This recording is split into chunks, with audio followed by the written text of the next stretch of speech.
Katarina! Hi everyone, welcome back to Katarina's Garage.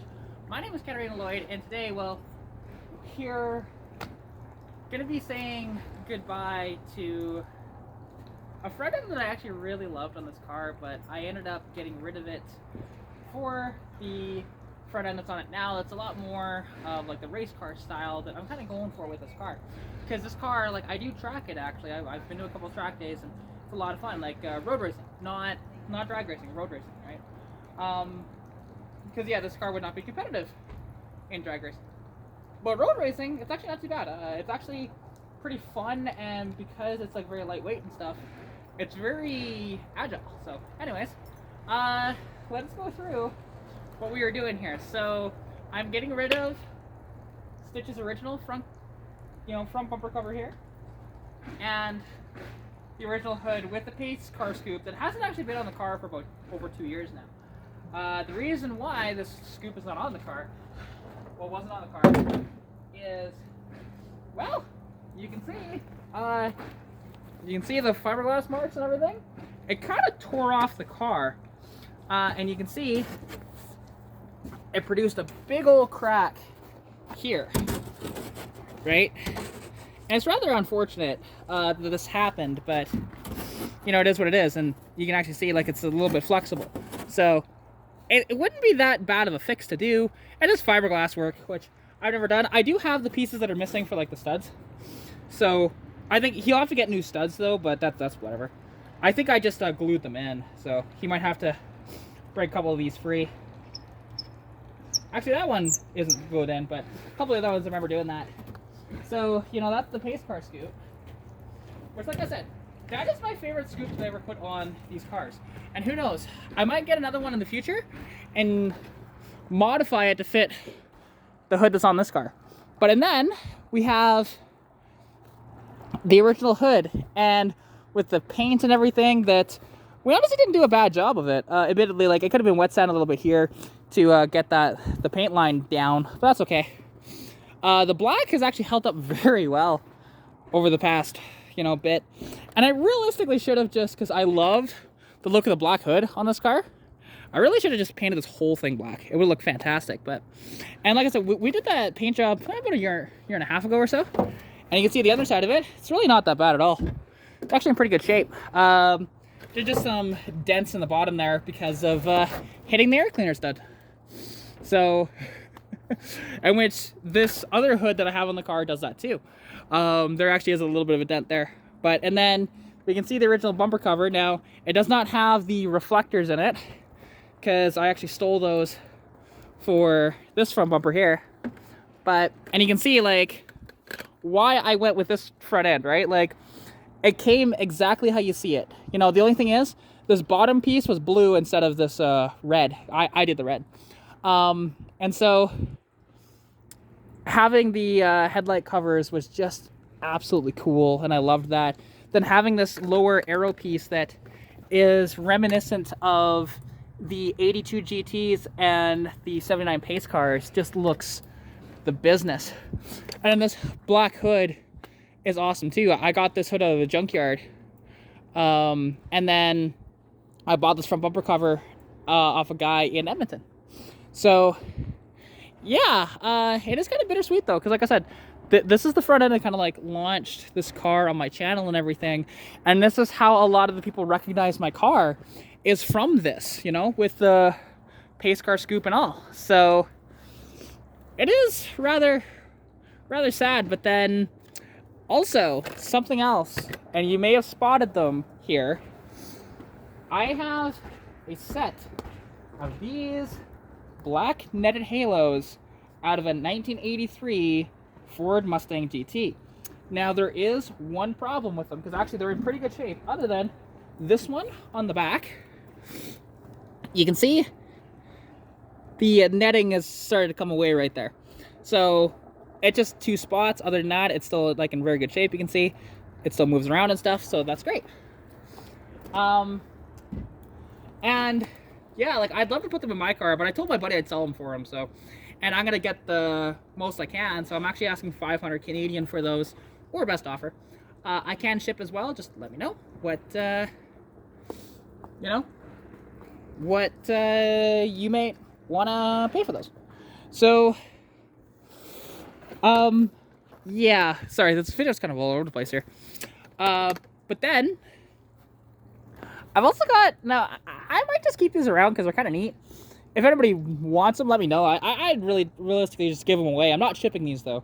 I just give them away to somebody if they really need them. So these are factory 13-inch Mustang hubcaps. Because the interesting part is, this 82 Mustang here actually was original with factory 13s, and they had those on it. And you can see under the hood, it's got the 200 cubic inch inline 6. And, you know, the thing is, though, I actually have a buddy of mine that might actually be interested in buying this car. I don't know if I'm actually going to sell it. We'll see. But he's out in Ontario, and he wants to put a Buick 3.8 turbo in here. He's very much into those. He's in Ontario, and if you know of, like, the Regal / T-Type and Grand Nationals that race on the drag strips out there, you may have met him, potentially. So, yeah, he's actually a buddy of mine. But the one thing is, though, if he does that, I'd want to keep this engine, because this engine actually has a very rare thing. It's hard to kind of see because my, it's kind of dark and my camera settings are kind of off. But the starter is normally sitting right about where my hand is. Instead, it is down here. So, what does that mean? This essentially has a small block 4 bell housing pattern. And just the top 2 bolts don't line up to a small block 4, but the rest of it does. So you can actually run a couple of good things on here. So if you want to do like a T5 swap or an AOD automatic swap, you can do that fairly easily with one of these. This engine utilizes the 157 tooth flywheel / flex plate that is 0 balance, because these are internally balanced engines. So if you're ever wanting one of these, like, this is the engine to pluck out of if you want one of these 200s that's an American block. Otherwise, go with like an Aussie or Brazilian or something like that block instead. Because, yeah, there's a lot of commonality for parts there, and it's fantastic to do your sort of swaps. Like, if this car had that bell housing, we wouldn't have had to screw around with a lot of the stuff with it. So, like, the adapter plate that is on the bell housing, so that it'll actually bolt up to, because the bell housing in this is out of a 66. So, and it's got, like, these inline 6s that have a different bell housing pattern when it comes to, like, actually bolting into the transmission, as opposed to the V8s did. So that thing is, like I said, we needed the adapter plate, and we cut it down a little bit because it didn't need all that extra hanging out, so it's a lot more flush, actually. It's a nice billet piece, honestly. It's a beautiful piece. But we wouldn't have had to do that. We wouldn't have had to combine 3 different clutch forks to make it work.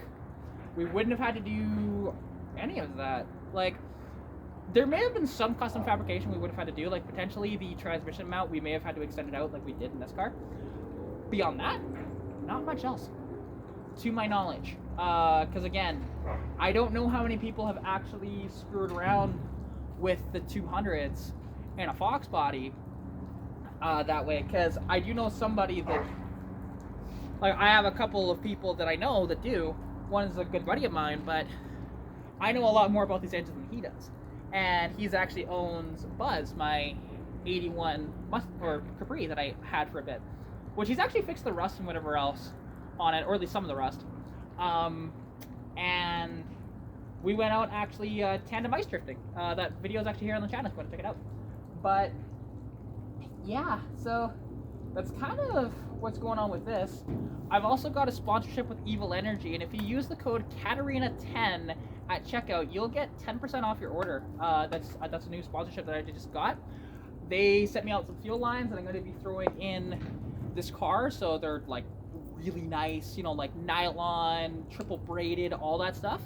Way overkill for what I'm doing, but if I want to put forced induction in this car, it's definitely worth doing. So that's kind of the idea there.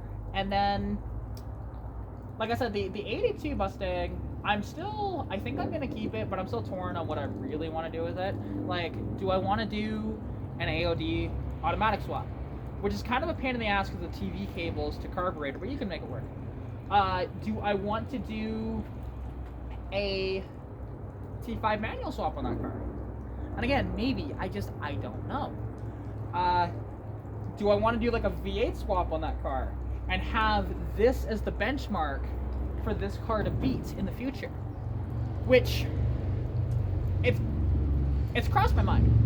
I do have some pieces that I can put on this car. Admittedly, like I've got the K member. I need to get an engine, but like I said, it has crossed my mind a V8 swap to 82 there. But we'll see, because yeah, you just, like I said, I'm just still non-committal in that car. But I am out of my bit of a funk that I had for a while there. Because if you guys had noticed, my energy wasn't near as much as what it is right now. Because like around Christmas time, whatever else, I am just in a low spot, and I'm kind of antisocial a bit. So it's kind of difficult for me to like get up and be like, yeah, okay, I'm gonna do this.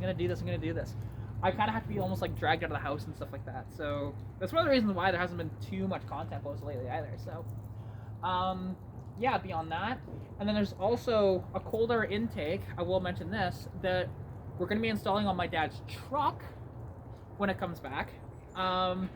The truck as well, if you want to know about that, because he got rid of the Ford and he got the Avalanche, and I've done a video on that, a couple of videos actually on that, and it now has some goodies done to it, transmission wise. So the 460 now has a mild shift kit. It's got a C6 Corvette servo in it, and the accumulators, or the actuators I should say, instead of being plastic, they are now metal. So got that all done. Shout out to Lance, my neighbor. He lives just down the way there, and he is an absolutely awesome guy. He's got a really badass truck that I still need to do a video on that truck one of these days. So you'll see that probably this summer, I'm assuming, where I'll do like a review of his truck, because we were supposed to do that a while back, but then he was having transmission issues, whatever else, so kind of had to delay that. So yeah. Anyways, I'm getting sidetracked. I'm yapping. Anyways, thank you guys so much for watching this video and staying to the end. Yeah, if you look in my description below here, you'll see, actually there's a couple of links. There's one to Flash Shark Racing, and with my code in the description, and then there's one for Evil Energy as well down in the description with the discount code. So yeah, go check out those sites, honestly, and like I said, hope to see you guys with some of their equipment soon. So anyways, take care, love you all, and I'll catch you in the next one. Peace out.